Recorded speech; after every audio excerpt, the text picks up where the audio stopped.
In a world that feels more complex and unpredictable than ever, how can we possibly make the right long-term decisions? Today, we're going to dive into a concept that's designed to do just that: strategic resilience. I mean, this is the big question, isn't it? If you really can't predict what's coming next, how is anyone, whether you're a CEO or a city planner, supposed to confidently make a call that'll still be the right one years from now? So, before we can even start looking for a solution, we have to really fully accept the new reality we're all operating in. A reality where, well, the only thing you can be certain about is uncertainty itself. Just think about the sheer chaos of the modern decision landscape. You've got markets that are all over the place, tax policies that could change tomorrow, and prices that swing wildly. On top of that, throw in supply chain risks, new regulations popping up, and, of course, massive environmental changes. It's not just one of these things, it's all of them, all interacting at once. And this is exactly why the old school approach, where you craft some rigid 5-year plan and just cross your fingers that the world plays along, it's just obsolete. That whole model is broken because it was built for a predictable world that, let's be honest, just doesn't exist anymore. Okay, so if the old way is out, what's the new goal? Well, it's no longer about trying to have a perfect crystal ball to predict the future. The new game is all about building the capacity to succeed no matter what the future throws at you. And that, right there, is strategic resilience. Strategic resilience is so much more than just bouncing back after a setback. It's really about having the capacity to plan, to adapt, and most importantly, to thrive right in the middle of all that uncertainty. It's about creating strategies that are so flexible and robust, they actually work well across a whole range of possible futures. I absolutely love this quote because it just nails the shift in thinking. Stop trying to predict this storm perfectly. Instead, focus all your energy on building a ship that's strong enough to handle any storm that comes its way. That's the essence of resilience.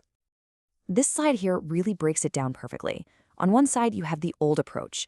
Make one static plan based on a single guess about the future.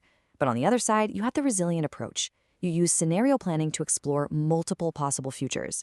Instead of assuming you know what's coming, you use tools like robust optimization. And all that really means is finding a strategy that might not be the absolute perfect choice for any one future, but is a really good choice across all of them. You're shifting from being reactive to being proactively adaptable.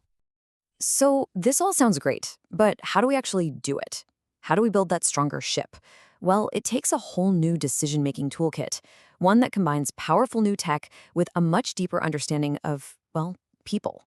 At the very heart of this new approach, there are 3 really innovative techniques. Think of it like this. They're about using technology to see the chessboard more clearly, understanding human psychology to anticipate the other player's moves, and then designing systems that actually influence the outcome of the game. We can break this new toolkit down into 3 core steps. First, we need to predict smarter. Second, we have to get way better at understanding people. And third, we can actually learn to influence the choices they make.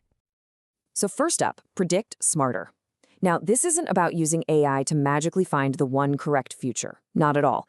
It's about using machine learning to cut through all the noise, to pinpoint the real drivers of change, and to map out a whole range of plausible scenarios.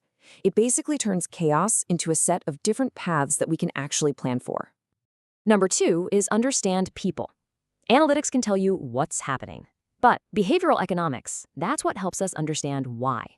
We use things like aspiration-based models, which don't just look at what people do, but what they hope to do, to get a way deeper insight into their motivations. And that's absolutely crucial if you're designing a policy or a product that you want people to actually use.